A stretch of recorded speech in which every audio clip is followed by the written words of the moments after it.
Hello and welcome to another Warhammer 40k Imperial Guard Tactics video. Now before we get into today's video, I would like to say a huge thank you to Strawfoot for sending in some awesome, truly awesome pictures of his 2000 point custom guard regiment, the Train Town Fusiliers. These boys are led by Brigadier General Charles von Brunsbittel, as well as Lord Inquisitor Harjan and his acolytes.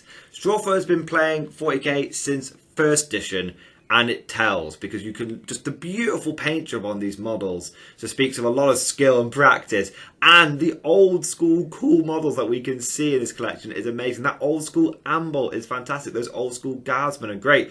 What's really cool about this army is you've got old models mixing with new models, and they fit perfectly. And you've even got some non-GW models in there. Like there's a couple of cannon fodder from War Games Atlantic that I think I see at the back. So it just looks amazing how the colour scheme ties all these guys together. So massive thank you, Straw, for sending these pictures in. If anyone else has got any cool pictures they want me to use in my videos, please post them on my Facebook page, or you can email them to me. And my Facebook page and my email address are down in the description below, so go and check it out. Without further ado, let's get into today's video. Now, before we get into today's video, I just want to spend 30 seconds talking to you about channel membership. This is something that I've recently added to the Mordian Glory channel, and it's another way that you can support me and help the channel grow. Channel membership is a little bit like Patreon, where you can pay a little bit of money a month and you can get some stuff back in return. And how it works with YouTube is that if you sign up to the channel, so on this video, underneath next to the subscribe button, you'll see a little join button. And if you sign up, and it's $1.99 a month, and there's just one level, and it's called I'm Doing My Part. So, Starship Troopers reference there. And if you sign up, you get a cool, few sort of cosmetic perks. So you'll get a loyalty badge next to your name on any of my videos. So what will happen, for example, if you're signed up for 1 month, or when you initially sign up, you'll get a little bayonet. If you sign up for 2 months, you'll get 2 bayonets, so on and so forth. And if you sign up for 6 months, then you'll get crossed lasguns, and you'll be a long-term channel supporter. And you'll get that badge next to your name on YouTube. You'll also get access to some unique emojis that you can use during, I believe, live streams, maybe also even some comments on the YouTube channel as well. Now, at the moment, there's 4 unique emojis you get access to. These will be growing rapidly. The more people that sign up, the more emojis that YouTube allows me to do. There's also another perk where if you're a channel member, you are going to get priority reply to comments. YouTube singles those comments out for me in the background and says, hey, your members have commented on this, make sure you get back to them. So if you sign up, you're guaranteed to get a reply from me on any comment that you put on the video. And like I said, you'll get a couple of sort of cool cosmetic perks as well. Not going to talk about it anymore. Appreciate we want to get into tax video today, but I just thought I'd highlight it. I'm going to be highlighting it in a couple of videos here and there. I'm not going to be doing it too much, just to make people aware. And if it's something you're interested in, you want to sign up, please consider joining the channel and supporting it. It'd be really awesome, and I'd be really grateful. But without further ado, just want to say, there are some people which have signed up already, and I want to make the effort to shout these guys out because it's awesome that some people have signed up so quickly. So I want to say a huge thank you to Sludge Disciple, Killer Kriegsman, Jesper Engstrom, August Varney, PJ McMurray, Captain Caveman, George M, Setzo1, and Lyman Abraxas for becoming channel members. Absolutely fantastic. And anyone else that becomes a channel member, of course, I'll be doing shout outs as well. And don't worry if you're a Patreon supporter and you're thinking, hang on, why aren't I getting shout outs? Big changes are coming to Patreon. Don't worry if you're a current supporter. None of them are going to impact you negatively. But definitely there's going to be shout-outs for Patreon supporters. All that good stuff is going to be coming in the future. But I appreciate I've spent way longer on this than I wanted to.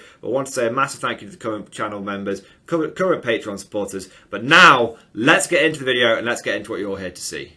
So during one of the live streams that I've been doing recently, one of the viewers, StrikeF3, asked a really good question, made a video request, which was, could you do a video covering, first 500 points to 1,000 points, to then 1,500, to then 2,000 points? How would you build a guard going along those stages? If you were to get your 500 points together, then how would you build it to 1,000, 1,500, and 2,000? And I thought that was a really good video idea, so I'm going to be doing that today. I have actually got a previous older video on the channel talking about getting started with Imperial Guard and everything, but that video is quite out of date now. And unfortunately, some of the models that I used to recommend that people buy and stuff are no longer sold by Games Workshop. For example, you can no longer get access to the easy to build Cadians, which is a real shame because that was a key component of that initial list. So what I'm going to do today, guys, is I'm going to put together an updated version of that.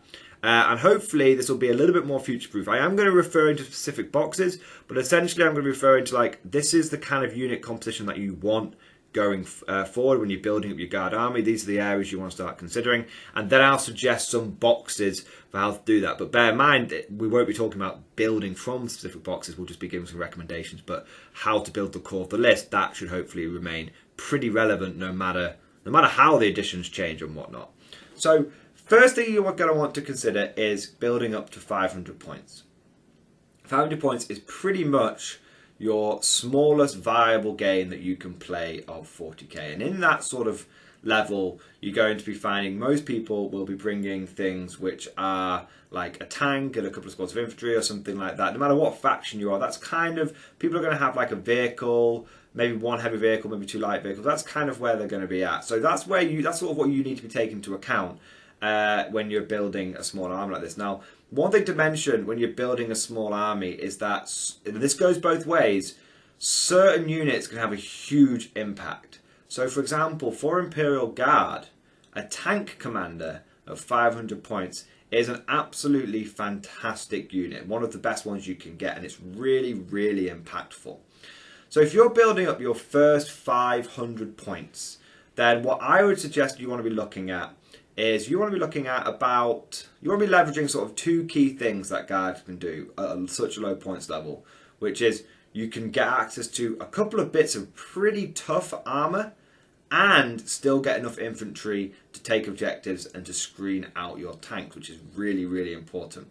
So if I was to build a 500 point list, and I'm not even going to be really crazy enough, I'm not going to be talking specific points here, we're talking generalizations, because 10th edition might come out and the points might change radically, but these general core principles should still be a good guide for you as a starting guard player. So one of the things that you're going to want in your beginning 500 points is you're definitely going to want a main battle tank.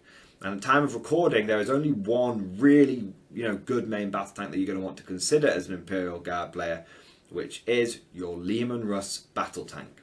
Now you can consider making this a tank commander, or you can keep it as a regular Leman Russ. But the point is you're going to want a Leman Russ battle tank. Now the reason you're going to want that is at 500 points at a small level game, having such a heavy piece of armor, and don't mistake it, a Leman Russ is toughness 8. Or if it's armor values, it used to be like armor 14. Do you know what I mean? Like whatever edition you're playing, it's a big block of armor. It's one of the toughest toughnesses you can get in 40k. It's got a great armor save. It's always had like a 2+ armor save or like a 3+ armor save. It's a great armor save, and it's a really good, just solid block of armor. So, and taking one at 500 points is really going to give your opponents a headache. It's actually quite a competitive unit. It's got good firepower, it's got good durability, it's just overall a really good unit. It has one weakness, which is that it doesn't like being in close combat. Generally speaking, your Leman Russ wants to be shooting things with no penalties whatsoever, and it doesn't want to be getting tied up by little grots or even like a couple of spare tactical marines or anything like that. So you're going to want to take a Leman Russ battle tank. Now in terms of weapon loadouts here, this will very much depend on the edition that you find yourself watching this video in. The battle cannon is a jack of all trades, master of none. It has never been the best weapon choice, but it has never been the worst weapon choice in any editions. It's always just been a decent, okay choice. So if you're looking to build a guard army and you're not sure which option to put on it, and you might be coming to this video in the future, then what I would say is a battle cannon is a good standard choice. However, if you're coming to this in 9th edition, or maybe even like 8th edition, then what you want to be thinking about is the Demolisher Cannon. Now right now, Demolisher Cannons are an absolutely fantastic weapon choice. And to be honest, they've always been good. Demolisher Cannons have always been a really strong choice for any Imperial Guard tank. No matter what the edition has been, since 3rd edition up to 9th edition, I've always had Demolisher tanks as a decent option. So a bit like the Battle Cannon, those two choices between the Demolisher Cannon and the Battle Cannon, those two are kind of timeless. They're kind of good. They're just powerful. So either one of those options is a great one to go for. Of course, you can build your tank however you want. If you like bullets, go for the puncher cannon or the auto cannon, whatever you want. But at least the battle cannon, Demolisher cannon have always been kind of timeless and kind of future proofed. In terms of what other weapons you want to put on your Leman Russ, be careful, especially at low points or even at any points value, loading up with every upgrade you can get. the inherent awesomeness of the Leman Russ is how cheap it is and how many you can cram into a list at every points level. So you're going to want a Leman Russ, and you're going to, let's say Demolisher or Leman Russ Battle Tank. The next thing you're going to want on your 500 point army is you're going to want a transport of some kind. Now, I like the Chimera, and the Taurox has always been a bit of a red-headed stepchild of the Imperial Guard motor pool. I wouldn't be surprised if at some point GW discontinues it. They may not do, though. It's a pretty important transport for Tempestus Scions. But I would always go for the Chimera over the Taurox. And the simple reason for that is again, it's future-proof. Chimera has been good and has been a staple of Guard lists for 20 years. It's always been there, from 2nd edition all the way up through to 9th edition. It is a timeless model and it's always been good. I have Chimeras in my collection now that I have been running for almost 20 years and their loadouts are still fine. Speaking of loadouts for your Chimera, they're right now in 8th and 9th edition, like double flamer Chimeras have been quite good, or double heavy bolter Chimeras have been quite good. If you're not sure, again, I would recommend the classic Chimera loadout, which is multi-laser on the turret and heavy bolter in the hull.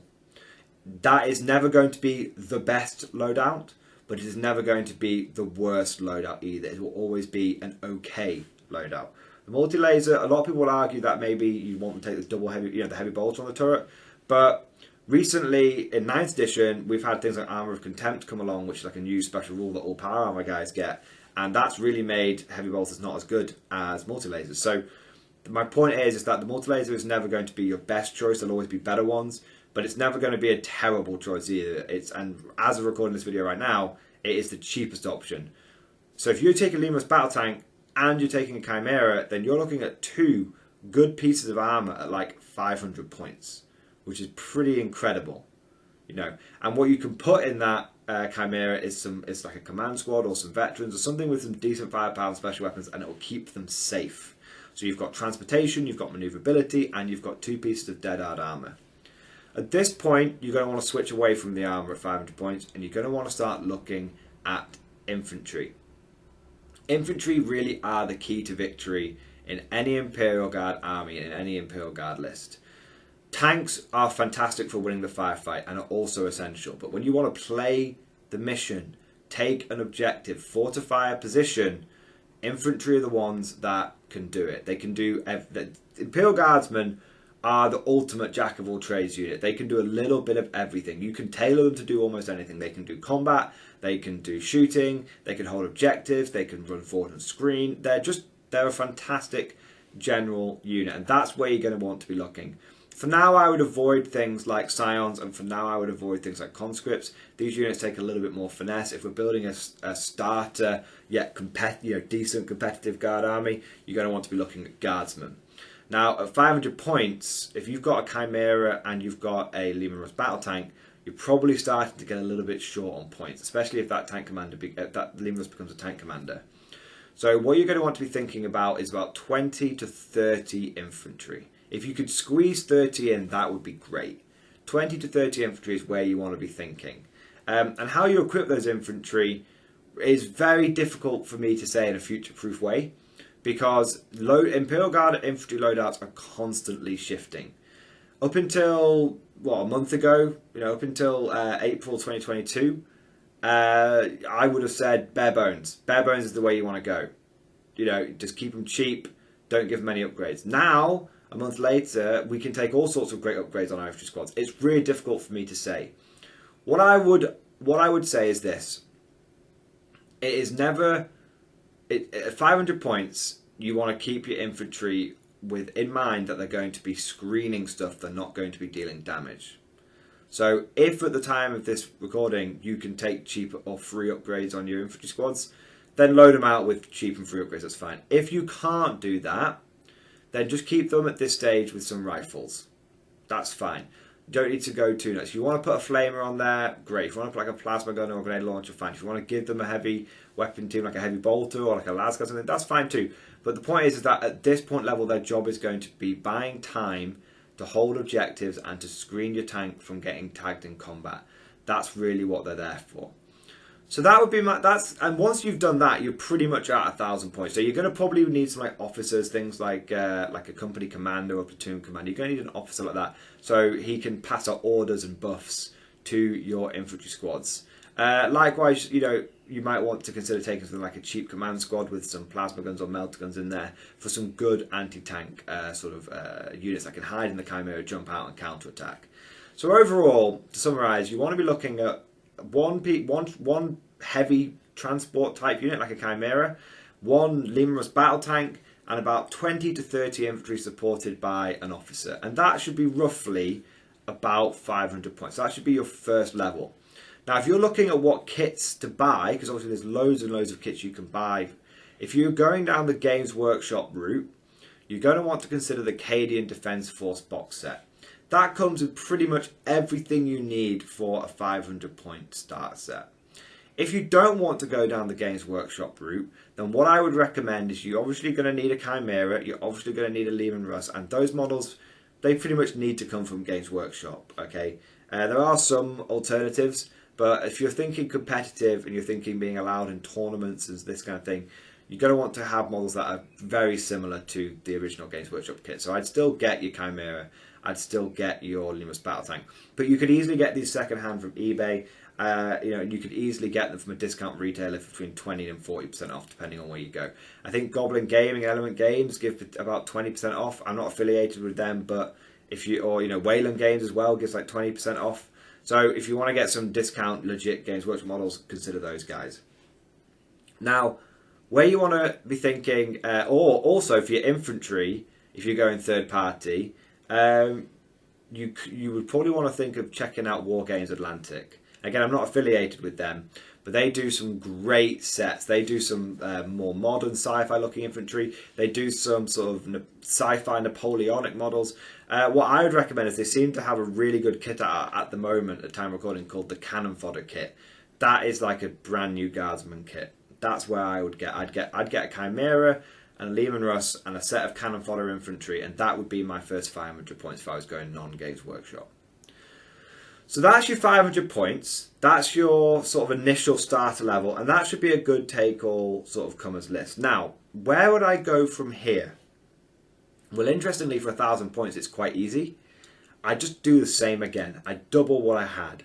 1,000 points, you're going to want to have at least 60 infantry.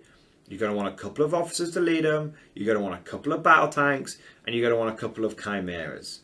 That's a nice army which will be able to handle any situation. You've got enough infantry to screen, and you've got a pretty decent armour pool there as well. So 1,000 points is pretty easy. After that, this is when you're going to want to start thinking about specialising your list or committing to the general take-all-comers route. So after you get above 1,000 points, I would start adding some variety into your list. So if I was to go to, for example, 1,500 points, I would probably want to at that point, you're going to need a bit more infantry. At that point, I think you're going to need about 100 infantry. If you can but I don't think you need another Chimera at that points level. I think a couple of Chimeras is enough. I would consider getting another tank, because 3 tanks is quite nice. But that tank could be a lighter option, like a Hellhound or a Banewolf or something like that. The other alternative option is when you start getting to 1,500 points, you're definitely going to be playing on some bigger boards. You're definitely going to want to have some more indirect fire. Okay, so you're going to be thinking, if you take your extra 30 infantry, so it's about 90 to 100 infantry, then you're going to want to think, right, I need some artillery, manticores, basilisks, wyverns, even just mortar heavy weapon teams, all that good shit. That's where you want to be, and that's where your 1,500. That's where you if you're going down a more generic route. Okay, so let's say you're going down. I just want to have a nice take all comers. I can handle any situation. Loads of tools in the toolbox list. At 1,500 points, I would add in 30 more infantry. And I'd add in 2 more vehicles, but if possible, I would have those vehicles as artillery or support vehicles, something like that. Maybe a Manticore and a mortar team, or a couple of basilisks and 20 or 30 infantry, something like that. If you're going down a more specific route, so let's say you're going down, I want to go down a mechanized force. At that point, in a mechanized army, you don't really need more than 60 infantry. What you need is more transports. So if you're getting to the point where you're like, right, I want to go pure mechanized, mechanized assault infantry, that's where I want to be. Then when you get to 1500 points, you do the opposite. You don't get artillery, you don't get more infantry. You go, I've got enough infantry, I'm going to go down the mech route and I'm going to buy 2, 3, 4 more chimeras. I'm going to have a chimera for every infantry squad in my army, so that no one has to walk around on foot. That's if you're going down the mechanized route. If you're going down the armoured route, then this is the point where you're going to want to consider taking just 2 more tanks. 2 more tanks. Or you're going to be like, right, I'm going to go for 3 lighter tanks, like the Hellhound. That's where you want to be.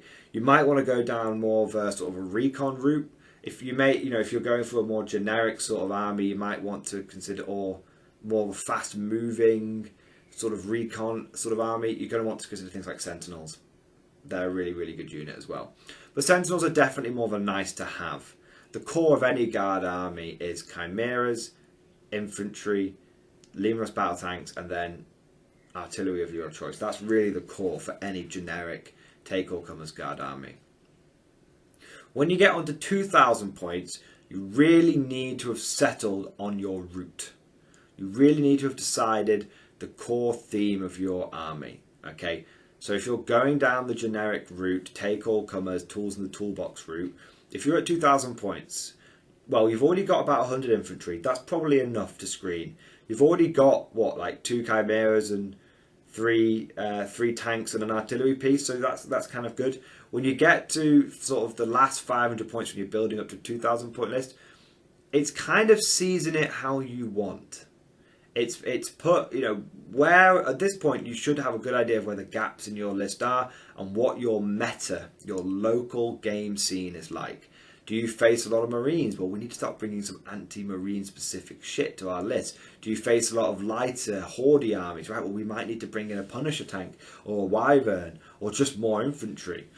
So when you get to your last 500 points, and you're taking a generic take-all-comers list, start adding as many sort of tools to the toolbox as you like. So for example, my 2000 point generic take-on-anything list is... I have 4 tanks, 2 artillery pieces. I have a slight slant into more infantry, so I go for about 140 infantry, and then I have 3 scout sentinels. However, I could easily drop that down to like 110 infantry and add in a few more chimeras or transports, and it would have a very similar result. But what you're seeing there is I've got a strong core of infantry, 120 to 140. I've got a decent heavy armour core, 4 heavy tanks. That's nice, that's a lot of firepower. But I've also got some indirect artillery, so I can shoot at my opponent's units that are hiding out of line of sight. And I've got that in the form of my 2 manticores. And then, I've got some recon and some anti-deep strike elements and some just extra tools in the toolbox. Then that's what my sentinels do. So a lot of people will see sentinels on the list and poo-poo them, especially at 9th edition. But I have found to be invaluable just because I've got them in my toolbox. If you're going down a more mechanized route, at that point, at 2000 points, you really probably want about 3 heavy armour assets, and then you probably want about 9 chimeras full of infantry, and that's where you want to be. Likewise, if you're going down the pure infantry route at that point, or there are really a lot of infantry at that point, you might not go pure infantry, but you might go like really infantry skewed. Get to about 2000 points, you're probably going to want to be leaning towards 200 infantry. That's where you want to be. So that's how I would build my list from 500 to 1000 to 1500 to 2000. 500 points, start off with 20 to 30 infantry, chimera and a Leman-Russ. 1000 points, I just double that. 40 to 60 infantry, a couple of chimeras, a couple of Leman-Russes, simple. When I start getting to 1500, I start adding in some more specialist units. I start rounding out a few gaps. I want about 100 infantry, and I want to have a couple of more special units like artillery. And when we get to 2000 points, that's when we finalised our theme. We're like, right, I've gone all down the Chimera route, or I've gone all down the tank route, or I've gone and kept it nice and steady, and I've started adding in some other units, like, you know, maybe some combat units, maybe some more recon units like Hellhounds and Sentinels. That's where I spend my last 500 points. That's where I would call seasoning. So if I was to just summarise it, vary into 4 distinct stages. Stage 1 is your core. Stage 2, you double your core. Stage 3, you fill the gaps in your list. Stage 5, you add in your specialist units. You add the seasoning. So that's how I would build my Imperial Guard list, no matter what the addition was, no matter how it worked. That's how I think I would build a guard list going forward. That'd be my mentality. So I hope you guys have found this video useful. If you have, please, you know, give it a like and a subscribe. And, you know, if you've really enjoyed it, consider supporting the channel on Patreon or becoming a channel member. And of course, I just want to say a huge thank you to the current channel membership supporters and the current Patreon supporters. You guys are fantastic, and you know how much I appreciate you. I like making a big deal out of you guys, because without you, this channel truly would be nothing. I hope you've enjoyed today's video. Thank you for watching, and of course, I'll see you guys next time.